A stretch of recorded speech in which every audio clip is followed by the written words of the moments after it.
പ്രിയമുള്ള കഥാസികളെ, നമ്മുടെ കഥ നടക്കുന്നത് ഇവിടെ എങ്ങുമല്ല. അതെന്തോ സ്റ്റേജ് കെട്ടിയിട്ടേക്കുന്നത് പിന്നെ എന്തിനാ? സ്റ്റേജ് വെച്ച് കെട്ടി 40,000 രൂപ കൊടുത്ത് സ്റ്റേജ് കെട്ടിയേക്കൂല്ലേ നമ്മള്? എടാ അത് കഥാപ്രസംഗത്തിനകത്ത് പറയുന്ന ഒരു സ്റ്റൈലാ അത്. ഇവിടെ അല്ലാന്ന്. പിന്നെ എന്നിട്ട് ഇവിടെ തന്നെ നടത്തും. അതാ എവിടാ താൻ എവിടെ നടത്തുന്നത്? എവിടാ വെടിവെക്കല്ലേ, ഞാൻ ഇവിടെ തന്നെ നടത്താം. ഇവിടെ തന്നെ പറ.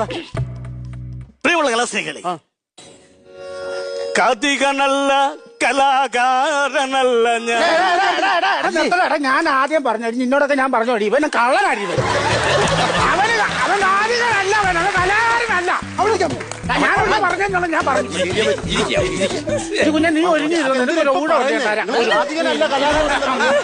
അമ്മേ, ഞാൻ ആദ്യം അങ്ങനെ കഥാപ്രസംഗത്തിനകത്ത് പറയുന്ന അതെ. പിടി കാണട്ടെ, എനിക്ക് ഉറക്കവും വരുന്നത്. ഉണ്ടാക്കള് പോ. കത്തിയൊക്കെ പുള്ളി പാടിയത്. പ്രിയമുള്ള